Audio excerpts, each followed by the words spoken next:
The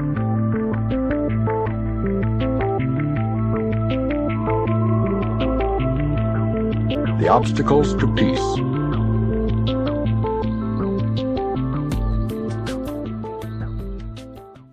As peace extends from deep inside yourself to embrace all the sonship and give it rest, it will encounter many obstacles. Some of them you will try to impose.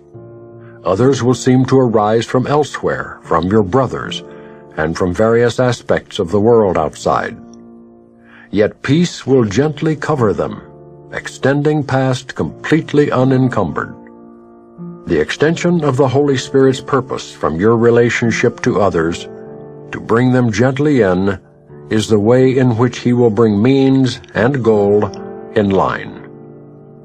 The peace He lay deep within you and your brother will quietly extend to every aspect of your life, surrounding you and your brother with glowing happiness and the calm awareness of complete protection. And you will carry its message of love and safety and freedom to everyone who draws nigh unto your temple, where healing waits for him. You will not wait to give him this, for you will call to him, and he will answer you, recognizing in your call the call for God.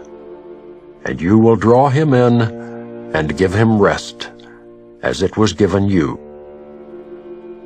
All this will you do.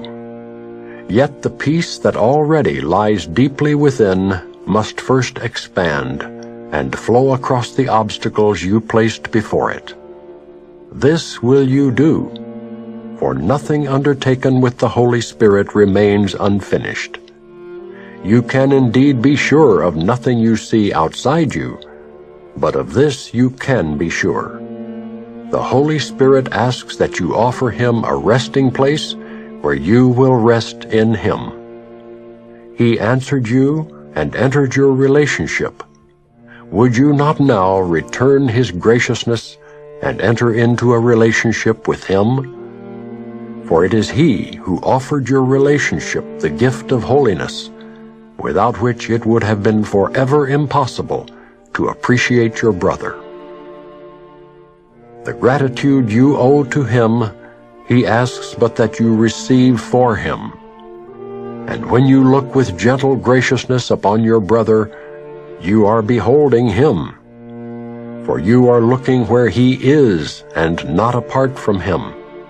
You cannot see the Holy Spirit, but you can see your brothers truly, and the light in them will show you all that you need to see. When the peace in you has been extended to encompass everyone, the Holy Spirit's function here will be accomplished. What need is there for seeing then? When God has taken the last step Himself, the Holy Spirit will gather all the thanks and gratitude that you have offered Him and lay them gently before His Creator in the name of His most holy Son. And the Father will accept them in His name. What need is there of seeing in the presence of His gratitude? The first obstacle, the desire to get rid of it. The first obstacle that peace must flow across is your desire to get rid of it, for it cannot extend unless you keep it. You are the center from which it radiates outward to call the others in.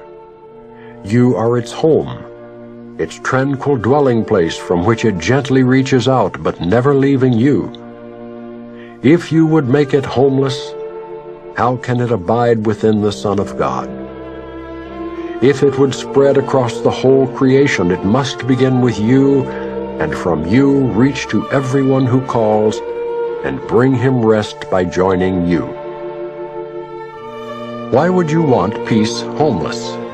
What do you think that it must dispossess to dwell with you? What seems to be the cost you are so unwilling to pay? The little barrier of sand still stands between you and your brother. Would you reinforce it now? You are not asked to let it go for yourself alone. Christ asks it of you for Himself. He would bring peace to everyone, and how can he do this except through you?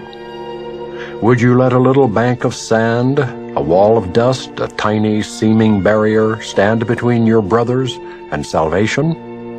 And yet this little remnant of attack you cherish still against your brother is the first obstacle the peace in you encounters in its going forth.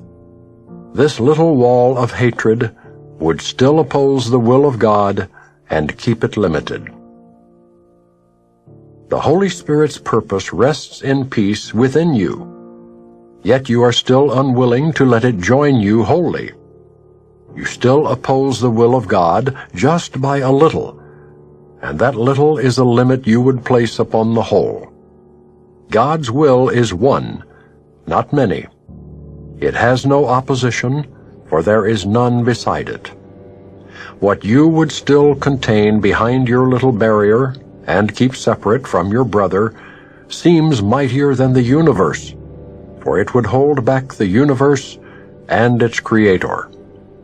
This little wall would hide the purpose of heaven and keep it from heaven. Would you thrust salvation away from the giver of salvation? For such have you become. Peace could no more depart from you than from God. Fear not this little obstacle. It cannot contain the will of God. Peace will flow across it and join you without hindrance. Salvation cannot be withheld from you. It is your purpose. You cannot choose apart from this. You have no purpose apart from your brother, nor apart from the one you asked the Holy Spirit to share with you. The little wall will fall away so quietly beneath the wings of peace. For peace will send its messengers from you to all the world, and barriers will fall away before their coming as easily as those that you interpose will be surmounted. To overcome the world is no more difficult than to surmount your little wall. For in the miracle of your holy relationship without this barrier is every miracle contained. There is no order of difficulty in miracles, for they are all the same. Each is a gentle winning over from the appeal of guilt to the appeal of love. How can this fail to be accomplished wherever it is undertaken? Guilt can raise no real barriers against it, and all that seems to stand between you and your brother must fall away because of the appeal you answered. From you who answered, he who answered you would call.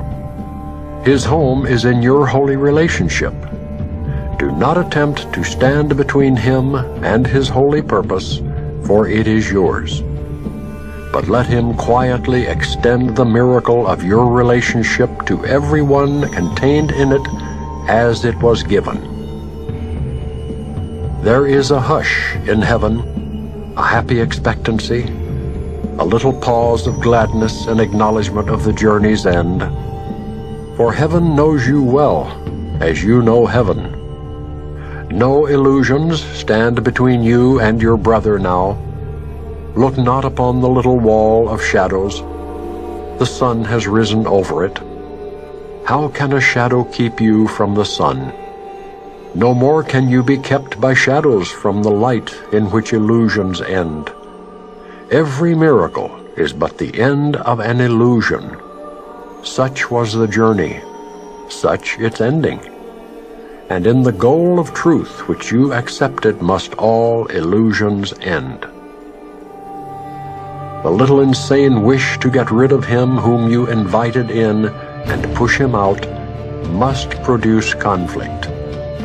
As you look upon the world, this little wish, uprooted and floating aimlessly, can land and settle briefly upon anything, for it has no purpose now.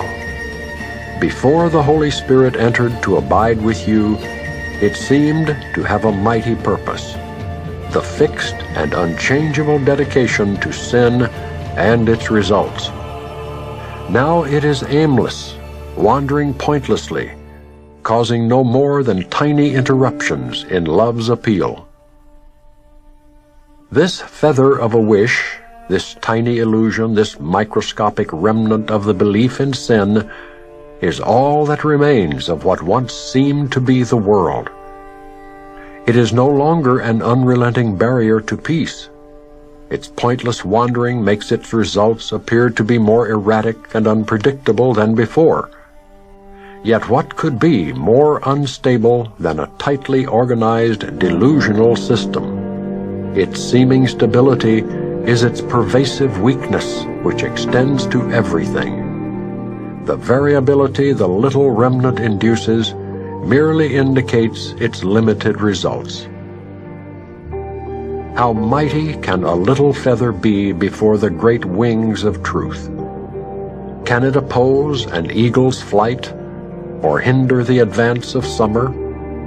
Can it interfere with the effects of summer's sun upon a garden covered by the snow?